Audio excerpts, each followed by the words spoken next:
परम सौभाग्यदायक महान पुण्यजनक श्री कृष्ण की प्राप्ति कैसे होती है? प्रियाजू से पूछा। प्रियाजू ने कहा, बहुत जल्दी श्री कृष्ण की प्राप्ति कराने में समर्थ है श्री तुलसी महारानी जी। प्रियाजू का वो बताया हुआ उपाय श्री वृंदा सखी, ये वृंदावन की अधिष्ठात्री देवी हैं।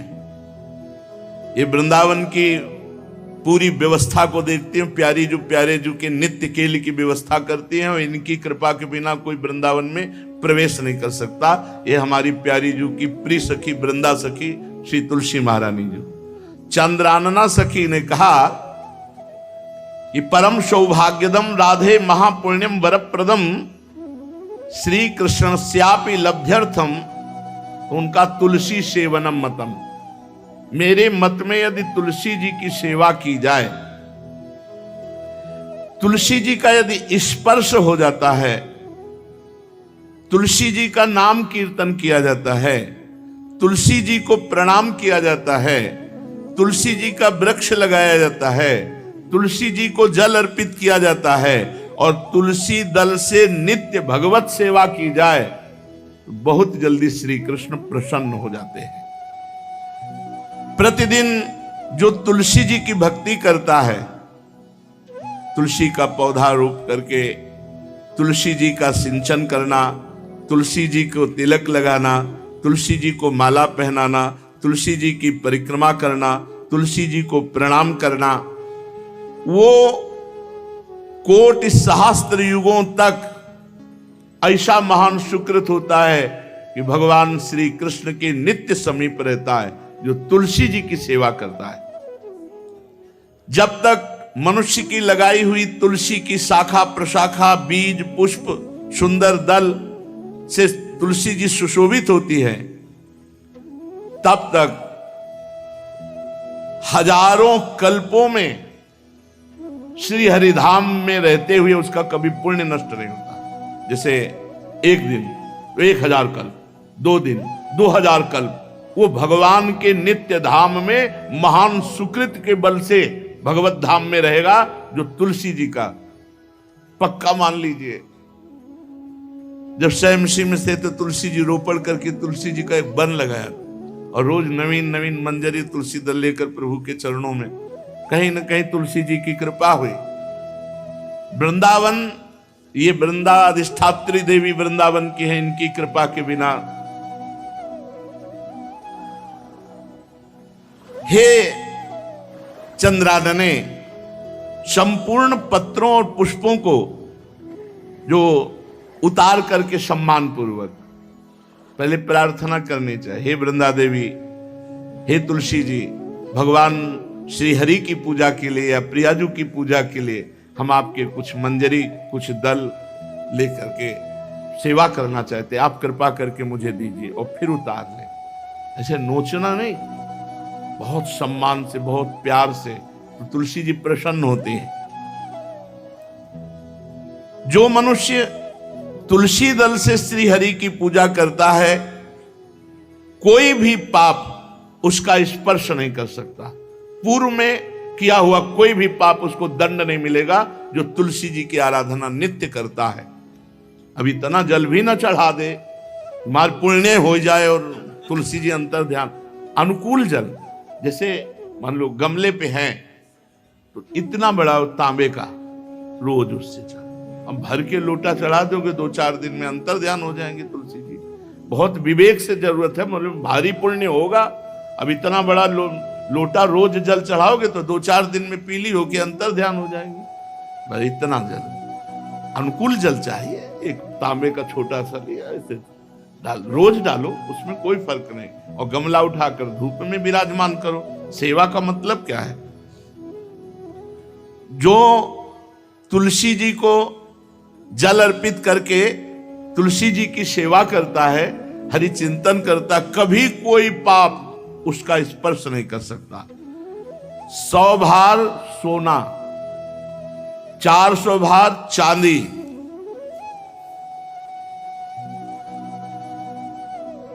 का जो दान करने का फल होता है, वो एक तुलसी दल उतार, जो अपने द्वारा लगाई हुई तुलसी दल, वो हरि के चरणों में अर्पित करो। ये 100 बार सोना और चांदी बराबरी नहीं हो सकती। कितना महत्व है।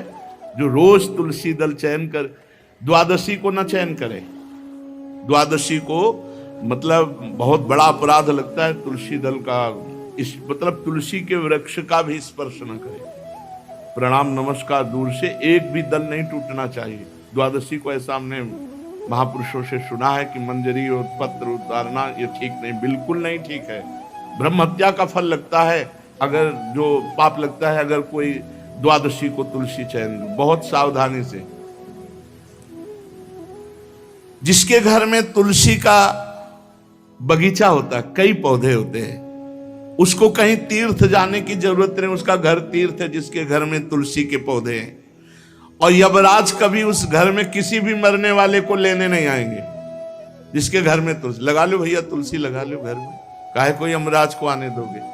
सबके घर में तुलसी। कितना सुंदर पहले था, घर में आंगन होते थे, आंगन में एक बहुत बड़ा, और फिर उसमें तुलसी जी, और फिर उसमें 2-4 नर्मदेश्वर और शालिग्राम ऐसे, और फिर घर का हर व्यक्ति जल चढ़ाना, प्रणाम करना, नमस्कार करना, 4 पर। कितनी पवित्र पद्धतियां हमारी थी। जब रसोई बने पहली गाय के लिए, फिर कुछ पक्षियों के लिए, फिर कोई संत महात्मा, कोई भिक्षु, ऐसा कितना पवित्र व्यवहार। अभी यहाँ जैसे हमने देखा है, ये रसोई बन रही ना, तो धुआं नहीं खत्म होने पाता, वो ही सब अपवित्र किए हुए हैं, राक्षसी बुद्धि आती चली जा रही। तुलसी जी, ये भागवती को वस्तु है। हमें लगता है बालकनी तो होती ही है, बढ़िया बालकनी में एक ऐसा उठाने धरने वाला स्टैंड लोहे का रखो कि तुलसी जी को विराजमान कर दो। जिसके घर में तुलसी जी विराजमान होती, उसके घर में यमराज कभी नहीं जाते। जो तुलसी जी का सेवन करता है, उसकी सारी कामनाएं तुलसी जी पूर्ण कर देती हैं। तुलसी जी को लगाना, तुलसी जी का पालन करना, तुलसी जी को सिंचन करना, तुलसी जी का दर्शन करना, तुलसी जी का स्पर्श करना, मनुष्य के द्वारा जो मन, वाणी और शरीर से पाप हो गए, सबको तुलसी महारानी क्षमा कर देती है, दग्ध कर देती है। पुष्कर आदि तीर्थ, गंगा आदि परम पावन नदियां, ये सब जो स्नान आदि, अवगाहन आदि करने का फल देते हैं, वो केवल तुलसी जी घर में विराजमान है, उसको फल मिल जाएगा। कितने बढ़िया।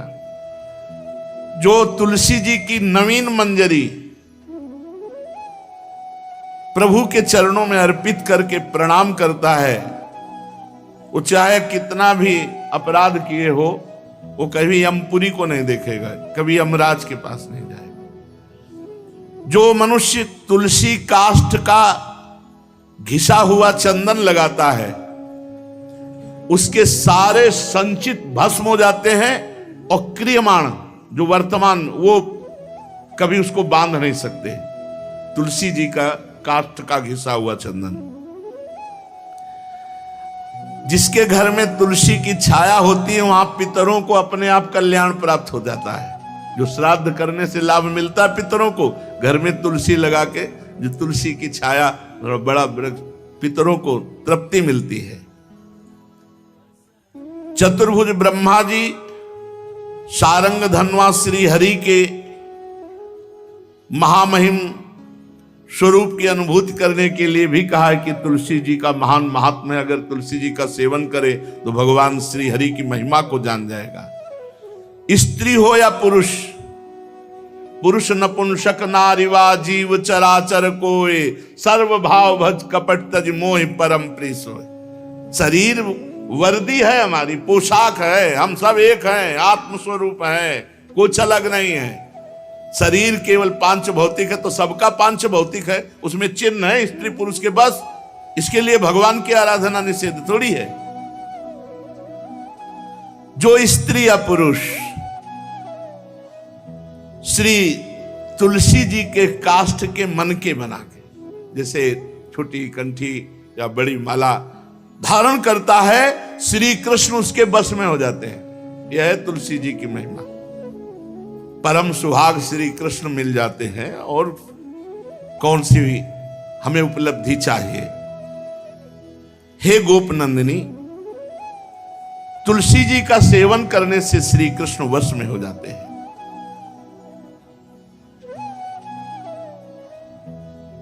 जो तुलसी की माला से नाम जप करता है, काउंटर वाली बात तो स्मृति के लिए भाई है, हम निषेध नहीं करते, नहीं बहुतों के भजन बंद हो जाएंगे, पर हम इतनी महिमा जरूर बता देते हैं कि तुलसी माला से जो नाम जप किया जाता है उससे आध्यात्मिक सिद्धि बहुत जल्दी होती है। गुरुदेव भगवान कहते जो अंगुलियों से रगड़ होती है मन का से, उसमें आध्यात्मिक ऊर्जा शक्ति तुलसी माला से। प्लास्टिक पर भाई करो, निषेध नहीं कह रहे, बंद हो जाएगा वो भी राधा राधा कहना, वो हमें बंद नहीं करना, हम कह रहे तुम जैसे बने वैसे करो, लेकिन माला का बहुत बड़ा प्रभाव है। तुलसी परम पवित्र भगवान श्री हरि की प्रिया, और उनके काष्ठ को जब हम ऐसे ऐसे नाम के साथ, तो विशेष ऊर्जा शक्ति, आध्यात्मिक शक्ति हमें जागृत होती है। हो सके जिनको ऐसा बन सके तो छोटी एक वो आती है सुमिरनी, उसको रख लो, अपनी जेब में रख लो, उससे करो। और नहीं है तो भैया तुम इसी से करो, नाम जप करो, भाव को भाव अना खालसो, नाम जपत मंगल दिस दसो। सुंदर सुंदर तुलसी जी के वृक्षों के समीप बैठ करके जो अनुष्ठान किया जाए वो बहुत लाभदायक। श्रीमद् भागवत का, गोपाल सहस्त्र नाम का कोई भी पाठ तुलसी जी के समीप विराजमान करके किया जाए, आचार्य को बुला करके तुलसी पूजन करना चाहिए, विविध प्रकार के अनुष्ठान, अरे तभी तो सब मंगल होता है। पहले था, हमने देखा है, 4 बजे माताजी दरवाजे के सामने लीपती, रोज का काम। जो पुराने घरों में देहरी के आगे आके 4 बजे लीप करके वहां अपना चौक के दीपक जला, क्या पवित्रताएं थी, क्या मंगल था। जब किसी को निमंत्रण दिया जाता था सबके पैर धोए जाते थे, सुंदर बिछौना बिछा करके और उसमें बैठ कर पत्तल और रज के सकोरा कुल्हड़ ऐसे भोजन पाया। कितना पवित्रता, जो हमारी पूर्व पवित्रता थी, धोती कुर्ता चोटी, पवित्रता। मान लो अगर बाहर जा रहे तो पैजामा कुर्ता, ऐसे बहुत पवित्र पोशाकें थी, पवित्र आचरण थे, पवित्र खान पान था। घर में जाओ तो एक पवित्रता, एक किसी भी घर में ऐसा नहीं था कि देव मूर्ति ना विराजमान हो, किसी भी घर में ऐसा नहीं था तुलसी जी विराजमान न हो, 1-2 गाय जरूर होती थी, पवित्रता। अब तो बड़ा विचित्र, भारतीय गौएं जो श्वेत रंग की, जो अरुण रंग की, जो सींग वाली है, वो उनका आप दुग्ध देखिए, दूह कर रख दीजिए, स्वर्णिम कांति छाई मिलेगी। ये हमारी भारतीय पद्धति, ये हविष्यान्न, इससे देवताओं का, भगवान का, सबका अभिषेक पूजन होता है। शुद्ध गाय जो हमारी भारतीय है, तीला है उसके जैसे निकला हुआ, वो भगवान ने सेवा की है। हमारे गोविंद भगवान का नाम ही गोविंद, गौओं के इंद्र। भगवान सुबह से निकल जाते थे, शाम तक गौओं को चराते थे। बड़ा तो किशोरी जी ने श्री तुलसी जी के पूजन की बात, भगवान गोपियों से वादा किए थे कि अब तुम्हें अगली पूर्णिमा को रास, अब रास बिना रासेश्वरी के नहीं हो सकता। लिखा हो चाहे ना लिखा हो, कोई भी विद्वान, कोई भी प्रवक्ता इस बात को बतावे, कहते हैं भागवत में राधा नाम नहीं लिखा है, भागवत राधामय ही है। सांद्रानंद घन प्रेम मूर्ति किशोरी, बिना लाडली जू के कोई रास बता दे कहीं भी, कभी भी, कैसा भी। महारानी जू के बिना रासेश्वरी के रास हो ही नहीं सकता, लिखा हो चाहे ना लिखा हो। क्यों नहीं लिखा?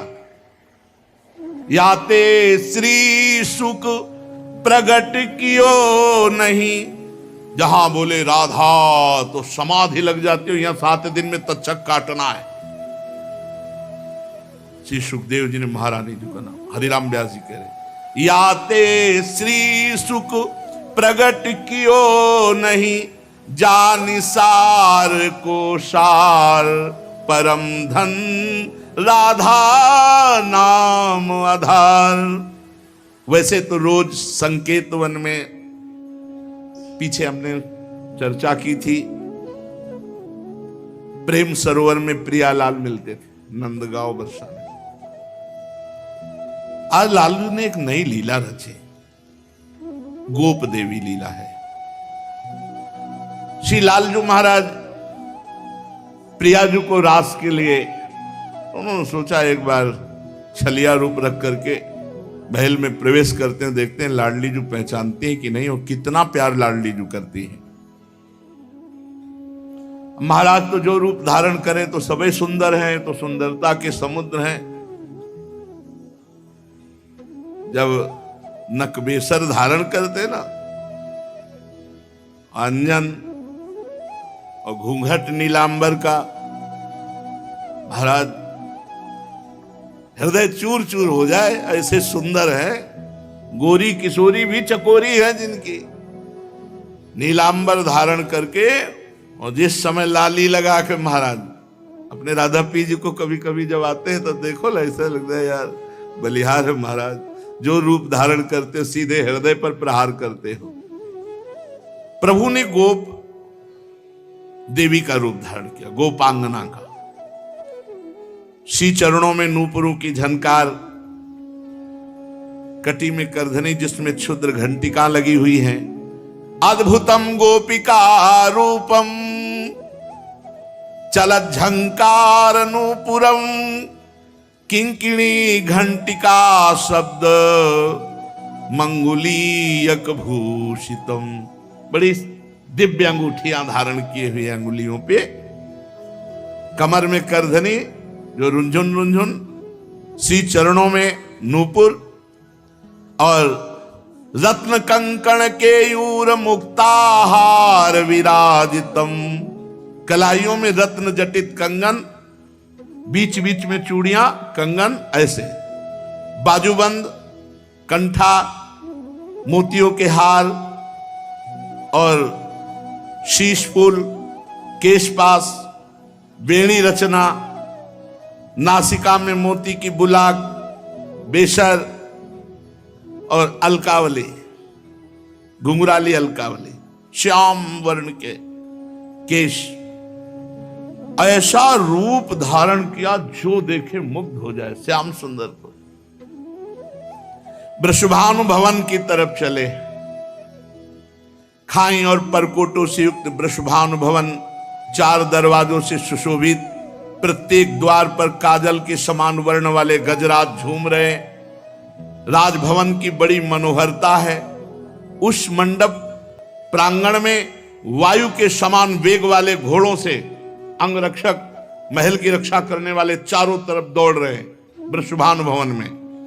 और बड़ी ही सुंदर सुंदर गौएं धर्म धुरंधर बलवान शाण रमा रहे।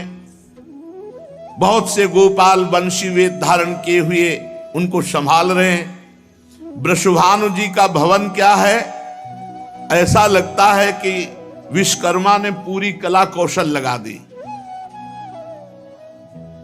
और महारानी जी के लिए भवन के अंदर ही बगीचा, झरना, सरोवर, सब कोटि कोटि सूर्य के समान कांति वाली सुंदर सुंदर मणियां खंभों में जटित हैं, जिससे प्रकाश फैल रहा है।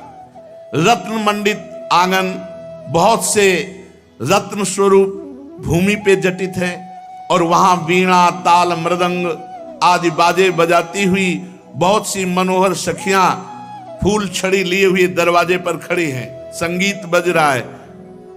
उस अंतापुर में दिव्य विशाल उपवन की छटा छटक रही। भीतर ही अनार, कंद, मंदार, नींबू तथा अन्य ऊंचे ऊंचे वृक्ष लहला रहे। केतकी, मालती, माधवी लताएं बड़ी सुंदर वृक्षों का आलिंगन किए हुए श्री राधा निकुंज महल के अंदर ही कल्प वृक्ष के फूलों की सुगंध से भौरे मत वाले हो रहे हैं। शीतल मंद सुगंध वायु चल रही है। कहीं सहस्त्र दल कमलों के पराग को बारंबार वायु बिखेर रही है। निकुंज शिखरों पर बैठे हुए मोर कभी नाचते हैं, कभी कूक रहे हैं, कहीं कोकिला, कहीं सारस, कहीं सुख, और फूलों के सहस्त्र सहस्त्र सैयाएं जगह जगह। कभी लाडली जो इधर से निकले, किसी में भी विराजमान हो जाए।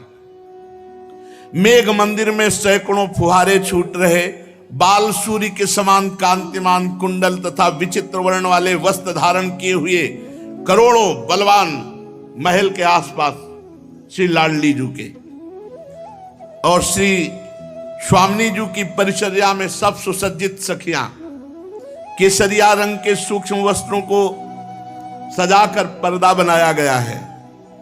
जलज पुष्प, थलज पुष्प, जगह जगह पल्लव बिखेरे गए हैं और घुटनों तक पुष्पों का पराग महारानी जो चलेंगे। राजभवन में ऐसा मालती मकरंदों के फव्वारे, मालती मकरंदों के, मालती के सुंदर मकरंद के पराग के सुगंध से युक्त ऐसे फव्वारे चल रहे हैं। ऐसे आंगन करोड़ों चंद्रमाओं की कांतिमती कोमलांगी सहचरियां, करोड़ों चंद्रमाओं की कांति, धीरे धीरे वहां सब निरीक्षण परीक्षण।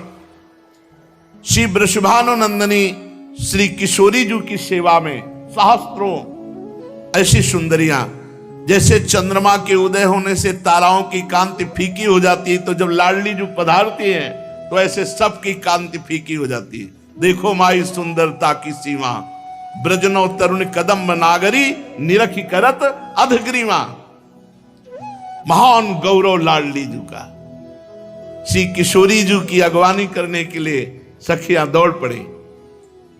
लाडली जू को संभाल संभाल के कर कमल पकड़ करके पराग मार्ग से सिंहासन पर बिठाया।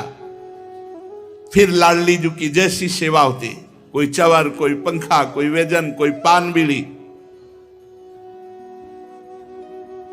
अब ये गोप सुंदरी थोड़ा घूंघट करके सकुचाती हुई कोई टोक न दे, वृषभानु भवन में पहुंची। एक सखी ने देखा फूल छड़ी से, रे कौन हो आप? मैं गोप सुंदरी हूं, गोप देवी। क्या कार्य है? आपकी महारानी से मिलना है, मुझे शिकायत करना है। क्या शिकायत करनी? शिकायत करना है तो बाबा से करो जाकर। वो बात बाबा से नहीं कह सकती जो बात हमारे साथ हुई है, वो बात केवल लाडली जू से कह सकती है और वही हमारा निर्णय कर सकती है। हाँ, तो कोई गंभीर बात है, गंभीर बात है, इसीलिए तो महारानी जी कोई गोप सुंदरी आई अपने को बोल रही और वो आपसे अपना न्याय करवाना चाहती है। आदर पूर्वक उसको लाओ। पुष्पों के पावड़े जहां थे वहीं से गोप सुंदरी को घूंघट इतना किए हुए हैं क्योंकि लाडली जू के सामने नेत्र चपलता इनकी खुल जाती है, तो इतना घूंघट किए हुए हैं। आदर से सत्कार पूर्वक पार्श्व में ही एक सिंहासन आसन डलवाया। आओ, तुम हमारी अतिथि हो, तुम्हारा स्वागत है, बैठो। कुछ खाओ पियोगी? हृदय जल रहा है, खाएं पिए क्या? नहीं, बात क्या हो गई? ऐसा क्या हृदय जल रहा है? कुछ आपको नहीं, हमारी पहले बात सुन लो और न्याय कर दो, बस हो गया। अच्छा सुंदरी, तुम्हारा स्वागत है। स्वागतम ते सखि शुभे नामधेयम बदासु में, भूरि भाग्यम ममई वाद्य भवत्यागतया स्वतः।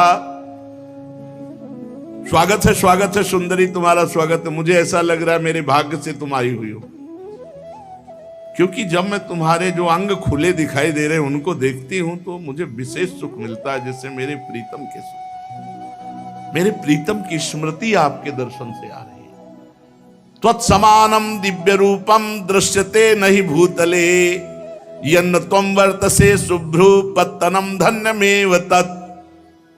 सुंदरी, तुम्हारा स्वागत है। भूतल पर तुम्हारे समान दिव्य रूप नहीं हो सकता। शुभ्रू, तुम जैसी सुंदरी कहां निवास करती है? धन्य है वो नगर जहां तुम निवास करती हो। प्रिया जी, इतना क्यों? क्योंकि श्याम वर्ण की अंगूठी पहने हुए, श्याम वर्ण की कांति अंगों से तो प्रिया जी को अपने लालजू की याद आ रही, प्रीतम की याद आ रही, प्रभु की याद आ रही। तुम अपने आगमन का कारण विस्तार पूर्वक बताओ, मेरे योग्य जो कार्य होगा मैं अवश्य करूंगी। तुम्हारी चाल ढाल बहुत सुंदर है। प्रियाजू ने आते देखा था, तुम्हारी चाल ढाल बहुत सुंदर लगती है। हे वृषभानुनंदिनी शुभ्रे, मैं तुम्हें कैसे बताऊं, शायद तुम बर्दाश्त नहीं कर पाओगे। नहीं बोलो ना, क्या बात है। पूछा मेरा नगर कौन सा है, तो सुन लो, मैं गोकुल में जो नंदगांव पास में है, नंद भवन में उत्तर दिशा में मेरा निवास है। मैं गोप देवी कहलाती हूं। मैंने ललिता जी के मुख से तुम्हारी महिमा सुनी है कि तुम न्याय ठीक करती हो, बड़ी करुणामयी हो। आपकी रूप माधुरी, गुण माधुरी, चंचल लोचने, प्रधान उद्देश्य तो तुम्हारा दर्शन है। और दूसरी बात, एक शिकायत करनी है, न्याय लेना है। मैं कमल लोचने, जहां ललित लवंग लता की सुगंध छा रही है, गुंजा निकुंज में मधुपो की मधुर ध्वनि से युक्त कंज पुष्प खिल रहे हैं, ये राधा निवास आज मैंने अंदर देखा, जीवन में पहली बार देखा। मेरी आंखें निहाल हो गई। ऐसी तो कोई पुरी नहीं है, चाहे देवराज इंद्र की क्यों ना हो।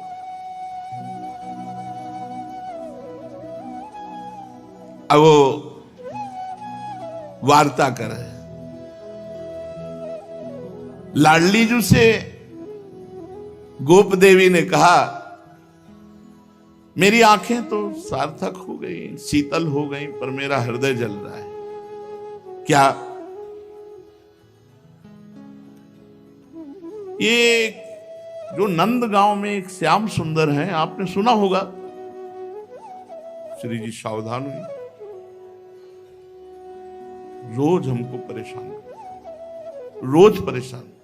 मैं नहीं चाहती, मैं तो उनको देखना भी नहीं चाहती, बोलना भी नहीं चाहती, लेकिन वो रोज हमारी तरफ देखते हैं, बोलते हैं और हमको तंग करते हैं। अब तुम ही बताओ, किसी भले घर की, लालजू के भले घर की किसी को ऐसे, अब ये बात तो बाबा से नहीं कह सकती ना।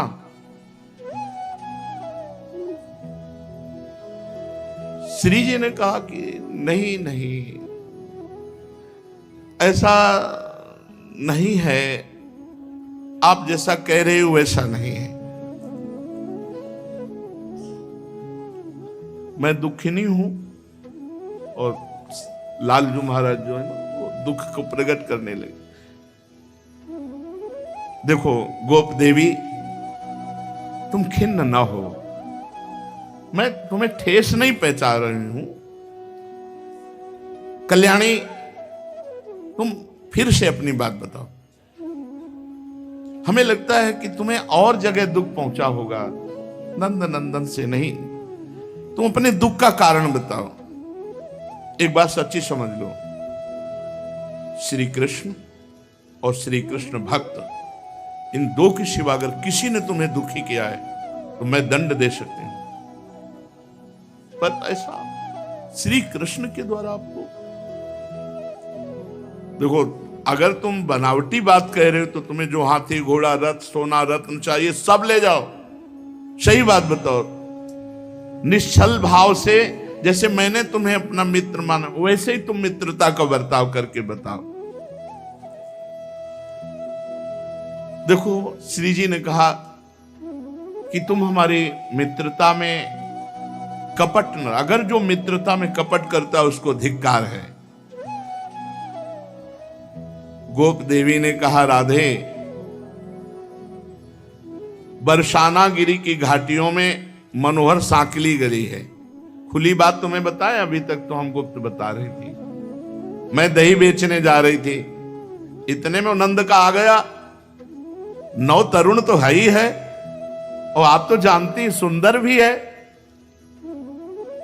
तो आप ही है कि मैं सुंदर हूं के लिए श्री जी ऐसे करे? आप जानते हो सुंदर भी है। उसने रोक लिया मुझे और घूंघट करके जैसे लीला पूर्वक। अरे मैं तो शर्मा गई। उसके हाथ में बंसी थी, बेत थी। उस रसिक शेखर लंपट को लज्जा की तो तिलांजलि ही दे दी। मेरा हाथ पकड़ लिया और जोर जोर से हाथ मरोड़ने लगा और कहने लगा, सुंदरी, मैं इस कर लेने वाला हूं इस बीथी का, गली का। मैंने कहा, अरे गोरस लंपट, मैं कदापि कर नहीं दूंगी। बस इतना कहना था कि उसने सिर पर से जबरदस्ती दही का माट उतार डाला, फोड़ डाला, और मेरा पुराने जमाने का वो माट था, और दही पी लिया। फिर जो बात हम आपको बताएं, उसने मेरी ऊपर से चुनरिया खींच ली। अब मैं लाज की मारी कुछ कही नहीं। वो तुमसे दिल की बात बताने आई हूं कि वो कैसे है, उसे बताओ ना। ये नंद का है तो ग्वाला ही। श्री जी एकदम सहम गए। प्रीतम के लिए ऐसा, और कोई खास धनवान नहीं है, न सुशील है, न स्वरूप है, अपने को बड़ा सुंदर समझता है। ऐसे पुरुष से कहीं प्रेम किया जाता है? किशोरी जी से आप थोड़ा सहयोग कीजिए। श्री जी से कहा, आप थोड़ा सहयोग कीजिए, ये ठीक रहेगा नहीं। जब ऐसे वचन बोले तो लाडली जी को बड़ा विस्मय हुआ और कहा, सखी, जिनकी प्राप्ति के लिए ब्रह्मा शिव आदि बड़े बड़े देवता उत्कृष्ट योग रीति से नाना प्रकार का तप करते हैं, दत्तात्रेय, सुखदेव, कपिल, आसुरी, अंगिरा, ये बड़े बड़े जिनके चरणारविंद के मकरंद रस का पान करने के लोलुप हैं, तम कृष्णमादि पुरुषम परिपूर्ण देवम लीला अवतार मजता मार्ति हरम जनानाम। तुम ऐसे अजन्मा परिपूर्ण परम देव, लीला अवतार, सर्वजन दुखारी, भूतल भार हरणकारी, संत पुरुषों के एकमात्र आराध्य देव, तुमने श्री कृष्ण की निंदा हमारे सामने कैसे कर दी? श्री जी ने कहा, तुमने श्री कृष्ण की निंदा कैसे कर दी? तुम कहती हो ग्वाले हैं। अरे ब्रह्मादि जिनकी चरण रज की वंदना करते वो ग्वाले हैं। उन्होंने गौओं का आदर किया, गौओं का पालन किया। गोरज की कितनी महिमा है तुम क्या जानती है? गोरज का स्पर्श होते ही वो परम पवित्र हो जाता है, जिसके माथे पे गोरज लगती है। गौओं का उत्तम नाम जो जप करता है वो गोलोक बिहारी को प्राप्त होता है। दिन रात गौओं का सुंदर मुख दर्शन, उनकी सेवा, ये भगवत प्राप्ति का स्वरूप है। मेरी समझ में तुम्हारी बुद्धि ठीक नहीं। तुमने गोप जाति कह करके अवहेलना करना चाहा। तुम कहती हो काला श्याम सुंदर। श्री कृष्ण की श्याम प्रभा विलासी सुंदर कला का दर्शन करके भगवान नीलकंठ, शंकर जी, सनक सनंदन सनातन, अरे जटाजूट, हलाहल, विष, भस्म, कपाल और सर्प धारण करने वाले उनकी सुंदरता के पीछे घूमते हैं। स्वर्गलोक, सिद्ध, मुनीश्वर, यक्ष, गंधर्व, मरुदगण, नर, किन्नर, कौन ऐसा है जो हमारे श्री कृष्ण से मोहित ना हो जाए? उत्कृष्ट ऐश्वर्य, सौंदर्य, माधुर्य। तू कैसे बोल दिया? तुम कहती हो निर्धन है। अरे सारा वैभव उन्हीं का है। तू अभी मेरे श्री कृष्ण को नहीं जानती। तू कहती कोई खास नहीं। वत्सासुर, अघासुर, कालिया नाग, बकासुर, यमला, अर्जुन, वृक्ष, तृणाव्रत, सक्तासुर, पूतना, इनको परम पदवी प्रदान की जो घोर राक्षसी स्वभाव के थे, खास नहीं है। उन मुरारी के लिए तुम अपयश वाले शब्द बोले। कोटि कोटि ब्रह्मांड समूह एक एक रोमकूप में जिनके वास करते हैं, उनको तू कह रही खास कोई धनवान नहीं। पुरुषोत्तम कह रहे हो कि वो किस प्रेम करने लायक नहीं। अरे बड़े बड़े वैभव को ठुकरा कर भक्त लोग श्री कृष्ण के चरणों की आराधना करते हैं। तुम भक्ति के रास्ते को नहीं ना। उनकी ये कृपा है कि वो अपने भक्तों को प्यार करके उनके पीछे पीछे डोलते हैं। श्री कृष्ण सुशीली नहीं, समस्त लोगों के सुजन समुदाय के चूड़ामणि हैं। वे अपने भक्त के पीछे चलते हैं, अपने रोम रोम को लोगों को पावन करते हैं। वो परमात्मा है। तू कैसे बोल गई? गोप देवी बोली, श्री राधे मैं दुख तो नहीं पहचाना चाहती। वैसे तो तुम्हारी बुद्धि तो बृहस्पति का भी उपहास कर रही, इतनी प्रवीण है। वाणी कला कौशल बोलने का। श्री राधे हमें लगता है तुम्हें श्री कृष्ण से प्रेम है क्या? क्योंकि तुम बात सुनते ही ऐसी, तुम्हें बहुत विश्वास है श्री कृष्ण पे, तुम्हें प्रेम है श्री कृष्ण से। श्री जी ने कहा मुझे प्रेम है श्री कृष्ण से और मुझे विश्वास है श्री कृष्ण पे। क्या तुम बुलाओगे श्री कृष्ण उपस्थित हो जाएंगे? हां, इसी क्षण यथा गमिष्यति यदाद्य हरि परेशः किम कार्यामि भवतीम वदतरि शुभ्रो चेदागमो नहीं भवेद धनमालिनः स्वम सर्वधनम च भवनम च ददामि तुभ्यम। ओहो, तू मेरी परीक्षा लेनी चाहती? सुन सखी, मेरे बुलाने से मेरे श्री कृष्ण तेरे सामने उपस्थित हो जाएंगे। अगर वो नावे ना मेरे स्मरण करते हुए तो ये जीवन, ये धन, सब न्यौछावर करो। कितना प्रेम है श्री जी से। कह रही चेदागमो न ही भवेत धनमालिनः तो स्वयं सर्वम धनम भवनम ददामि तुभ्यम। मैं तुम्हारी सेविका बन जाऊंगी, सब कुछ अर्पित कर दूंगी अगर मेरे बुलाने पर श्री कृष्ण न आए। अथ राधा समुत्थाय नत्वा श्री नंद नंदनम उपविश्यासने दध्यौ ध्यानस्तिमिल्लोचना। उसी समय श्री जी ने आंख मूंद लिया और प्रभु श्री कृष्ण के ध्यान में मगन हो गई।